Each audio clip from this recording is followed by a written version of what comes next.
I was lying in bed, feeling weak and sick, when my husband, Paul, smiled and said, "I only married you because you're the boss's daughter." I looked over at the scarves and gloves I had lovingly knitted for him, now tossed aside like they didn't matter. His words stung. He seemed so disappointed in me, and I knew I had to wake him up to reality.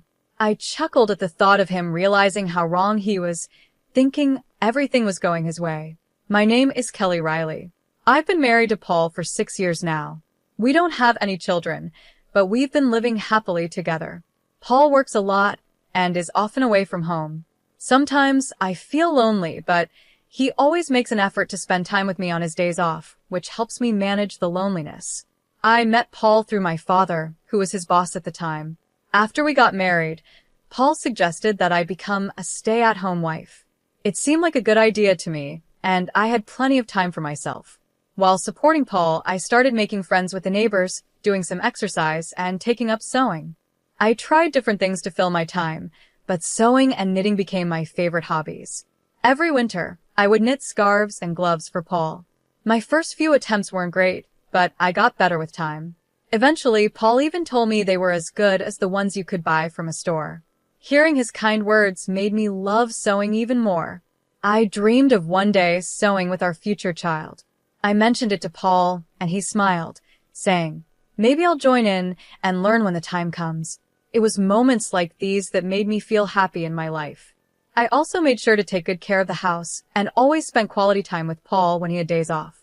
Thanks to his good salary, we had a comfortable life, and from the outside, I probably seemed very lucky. I had no complaints and thought we would continue living quietly like this, just the two of us, with hopes for a child in the future. But about 3 years ago, things started to change. One evening, I was waiting for Paul to come home, as I always did. Suddenly, I felt dizzy and collapsed. Paul had just returned from work and rushed me to the hospital. When I woke up, I found myself lying in a hospital bed. From the conversation between Paul and the doctor, I learned that my condition wasn't minor and would be something I'd have to deal with for the rest of my life. Thankfully, it wasn't life-threatening, but the doctor warned that it could happen again. They recommended I stay in the hospital until I was a bit stronger. Seeing that I was worried, Paul reassured me, "It looks like you'll be in the hospital for a while, but it's okay. I'll come visit whenever I have time off from work. We'll get through this together." He held my hand as he spoke, and his words eased my fear. With my supportive husband by my side, I believed that everything would be fine, even though there wasn't any real reason to think that. True to his word, Paul visited me almost every day after that. He held my hand, asked me how I was feeling, and tried to keep my spirits up. When I told him the hospital days felt long and boring, he brought me my favorite sewing tools. We would sit together, sewing and chatting about little things that happened during the day. Teaching my clumsy husband how to sew was especially fun, and it made me forget the boredom for a while. These happy moments in the hospital went on for about a year. Last winter, I made him another scarf as part of our yearly tradition. But after that, I noticed Paul started visiting less and less. Now, if he showed up once every few weeks, I considered myself lucky. At first, I thought he was just swamped with work, so I kept myself busy with sewing. I even started making a pair of gloves to surprise him the next time he came. The doctor told me I might be able to go home by the end of the year, so I planned to give Paul the gloves as a gift when I was discharged. I put all my love and effort into making those gloves, hoping they would help bridge the time we had been apart. But when Paul finally came to visit after a long absence, his reaction crushed me. I handed him the gloves, and instead of being happy, he looked at them with cold eyes and said, "Are you still making these? They're just becoming a nuisance now." Then, without a second thought, he handed me the scarf I had knitted for him last year, along with divorce papers. The scarf looked untouched, like he had never even worn it. "Has it been 3 years since you've been in the hospital? I heard you'll be discharged soon, but I can't keep taking care of you," he said. "We should get a divorce." I looked down at the divorce papers when I heard Paul's words. He had already signed them. I thought to myself, so, this is where we've ended up. To be honest, ever since he stopped visiting me regularly, I had considered the possibility of divorce more than once. I tried to push those thoughts away, convincing myself that he was just busy with work. But deep down, I knew better. The Paul the First knew would never ignore me, no matter how much work he had. If his job had really gotten busier, he would have told me. When he started disappearing without any explanation, I had a feeling this was coming. That's why, when I asked him why he wanted a divorce, I wasn't as upset as I thought I'd be. I wasn't trying to hold on to him. I knew I had probably become a burden to him. If the kind Paul the First used to know was now asking for a divorce, I figured I didn't really have a choice. But I was still curious. He had once promised we'd get through this together, so I wanted to know why he had changed his mind. When I asked, Paul responded, "Isn't it obvious? Ever since I married you, all I've had are problems. I'm sick of the scarves and gloves you give me every year. I only married you because you're the boss's daughter. How can I be expected to deal with you being sick on top of everything else?" He laughed in a way that felt like he was mocking me. It was as if all the joy I had found in our life together, all the talks we had about love, happiness, and loneliness, meant nothing to him. He made it clear that he thought I was a fool for believing in those things. He continued, "Who even wears a handmade scarf anymore without feeling embarrassed? Getting gifts like that is just annoying." As I listened to him, I glanced at his neck and noticed a high-end scarf I didn't remember giving him. Compared to the scarves I made for him, this one was obviously of much better quality. There was no point in comparing mine to that one. It made me wonder if he had ever actually worn any of the things I made for him. He must have hated them all along, and I just never realized it. After I was hospitalized, my father retired from the company shortly after. That meant Paul no longer had to pretend to care about me to stay in my father's good graces. Plus, having a sick wife might have been a convenient excuse for him at work. In the first year of my illness, he made a big show of visiting me whenever he could, balancing work and showing concern for me. I could easily imagine my father, before he retired, praising Paul at work, saying how hard-working he was while also taking care of his sick wife. Paul had built this image of being a caring husband, and his co-workers respected him for it. But now, it seemed that once my father retired, Paul didn't see any value in me anymore. The part of me that had once been useful to him had been realized, and now he no longer needed me. When I shared my thoughts, feeling sick inside, my husband looked surprised. Then he casually admitted, "Well, it did make work easier. When I mentioned you, everyone felt sorry for me and treated me well. If I worked a bit of overtime, they praised me for being responsible. And if I wanted time off, all I had to say was, 'My wife is sick.' And that was it." He said all of this without a hint of regret. He had used my illness to his advantage in ways I had never noticed. "As for the promotion I'm up for," he continued, "I mean, the others are idiots, but I do have to thank your illness for that." I listened quietly with my head down. When I finally looked up, I saw a smug grin on his face. The man I once loved was gone, replaced by someone I didn't recognize. This was his true self. "Well, if I was able to help you, I guess that's good," I said. "We probably won't see each other again, so take care." I handed him the divorce papers. He had no more use for me after that, and quickly turned to leave. And just like that, our divorce was final. After he left, I cried softly to myself. After some time, I was discharged from the hospital and went back to my parent house. When my father heard what had happened, he was furious. "I never thought he could be that kind of person," he said, his voice raised. But for me, it didn't matter anymore. I calmed my father down and told him that once I cleaned up the house, I wanted to move back in with my parents. They understood and told me to do whatever made me happy. For now, I decided to live with them. Before moving back in with my parents, I wanted to visit the house where I had lived with my husband.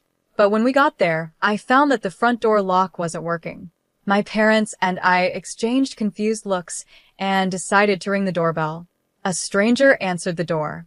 Feeling puzzled, I asked him about the situation.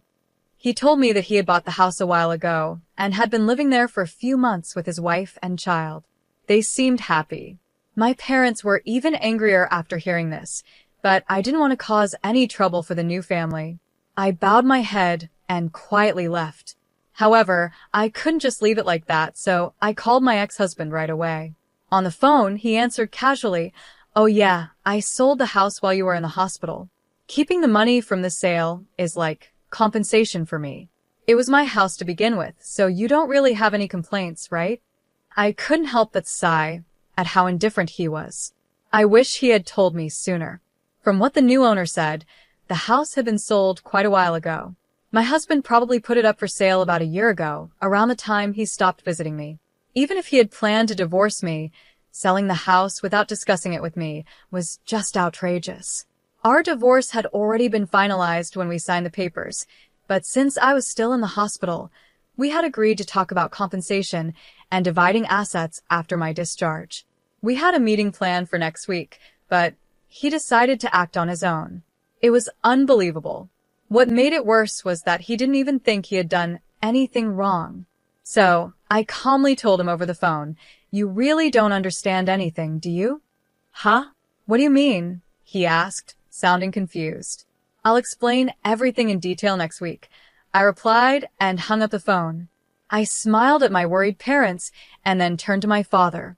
"I need a favor," I said, sharing my plan with him and asking him to help me get ready for what was coming.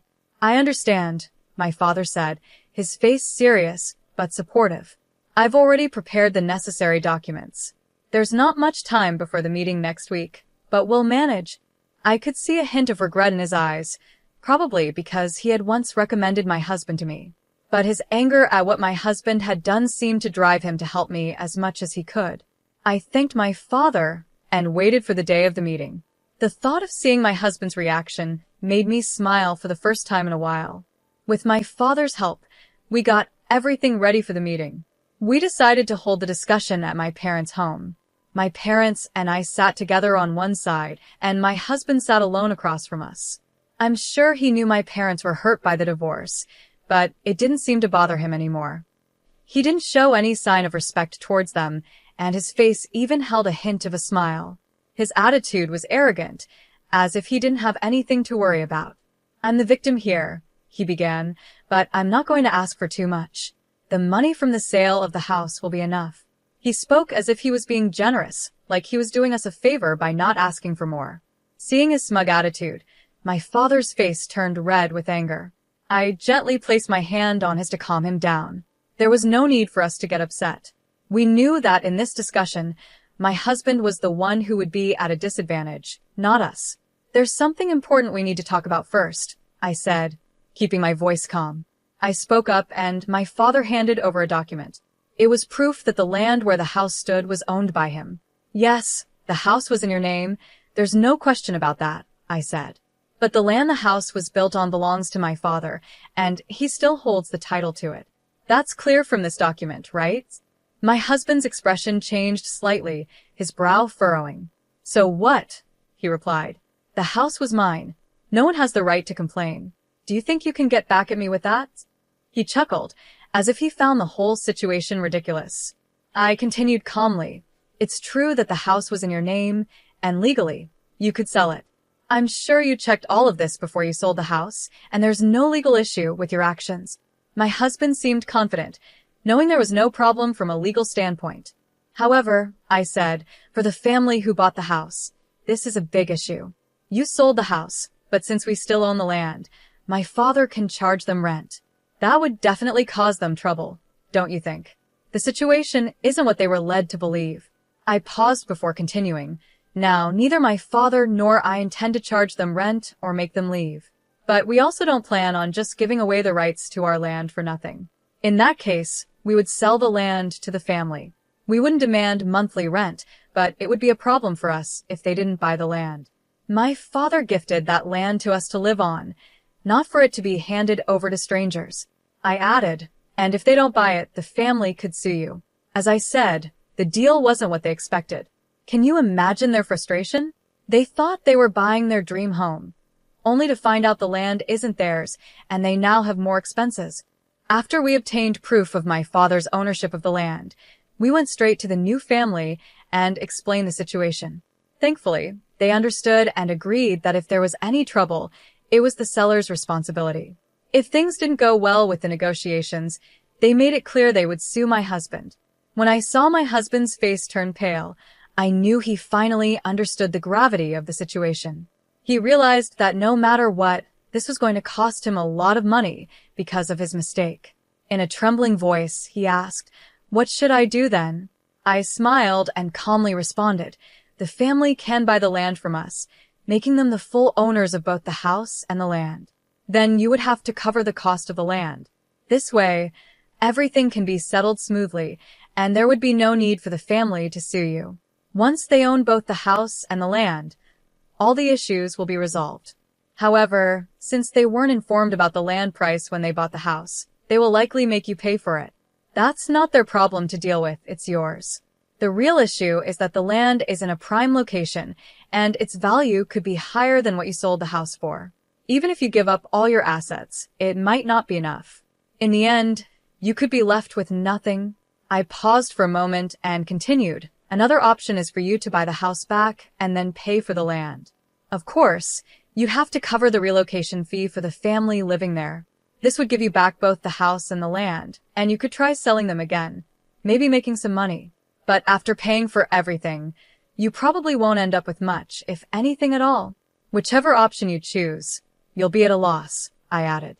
"And let's not forget about alimony. Your actions have caused me a lot of mental distress, and I plan to ask for compensation for that. Keep that in mind." All this time, Paul had used me as a tool to help his career. Now that I understood this, I felt disgusted by everything he had done. I also planned to file for damages for the emotional harm he caused me. Even though it might be hard to prove and I might not win, bringing up these issues was important, especially considering the situation he's in now. Paul, now cornered, didn't seem to have the ability to fully process what was happening. It looked like all these things could become his reality soon. My father, seeing the opportunity, added, "Even though I'm retired, I still have many connections at the company. I've been talking to some of my old colleagues, and they've told me what you've been saying about my daughter and how you've treated her. People at work have lost all respect for you, Paul." With a cheerful smile, my father delivered this news, and I could see Paul finally grasping the seriousness of the situation. The status he had built by using me and the money he had gained from selling the house without my consent, none of that mattered anymore. "Now," I said, clasping my hands together with a smile, "let's discuss what comes next. We need to settle the division of assets, compensation, and the house." The smile I gave him now was different from any smile I had shown him before. This time, I was smiling more brightly than I had in a long time, feeling a sense of relief and power since our separation. "I hope you understand that your assets will be decided in this meeting," I continued. Paul could only force a laugh, but tears filled his eyes. The negotiations that followed were in my favor. Paul agreed to pay me alimony, and we also settled that he would pay for the land where the house stood.